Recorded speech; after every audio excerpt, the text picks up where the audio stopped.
Hi everyone, how are you? This is Ali Whitecheck from Square One, and today I'm just really posting this video because I thought it would be quite timely to share a couple of the insights that we gained from our customer journey mapping bootcamp that we ran this week here in Brisbane. We had about 8 participants from government, retail, and health, and yeah, super interesting just to see the different needs and also the similarities in a lot of the things that they're running. One of the very particular, very clear trend or pattern that we saw was that empathy maps, which is a very important tool to use across persona development, customer journey mapping, human-centered design, and customer centricity, anything to really do with understanding another person's perspective is still something that people seem to struggle quite a lot. And there are a couple of reasons why. We were discussing quite a lot about the reasons why, and there are a couple of reasons. Number one, on organizations haven't used such a tool to really be willing and able to understand customers in a deeper way. There's probably not an awful lot of understanding around the value that empathy maps can provide once they have been put together and developed, and really ultimately businesses feel really uncomfortable to use them and apply them to their thinking.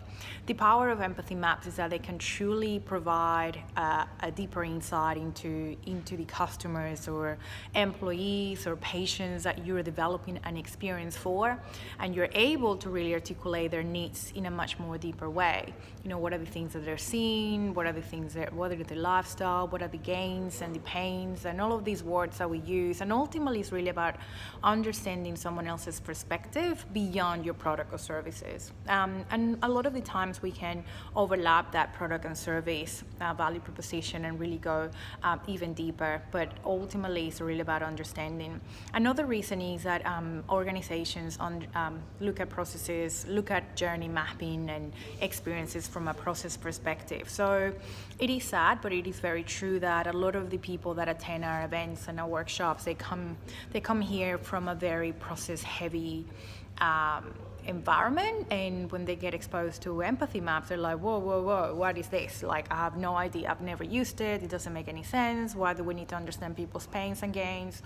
And the reason why is that the moment you're able to connect deeper with those individuals or customers, then you're able to understand their perspective in a way that is going to then be beneficial for organizations to then tailor products, tailor services, processes, create new products, new services, anything at all that is then going to be addressing those pains.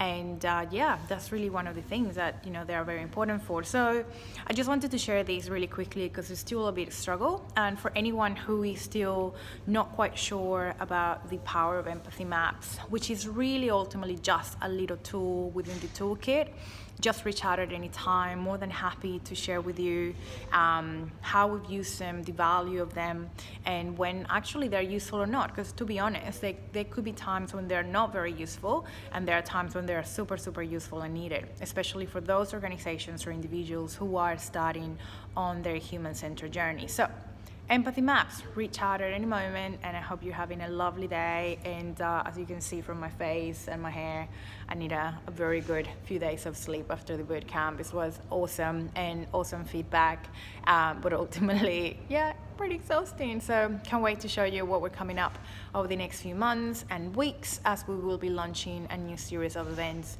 covering different topics such as service design, design sprints, design and leadership, and which is something that we feel very strongly about, really empowering and igniting our leaders to be better human-centered thinkers. Anyway, I'll talk to you guys soon. Bye.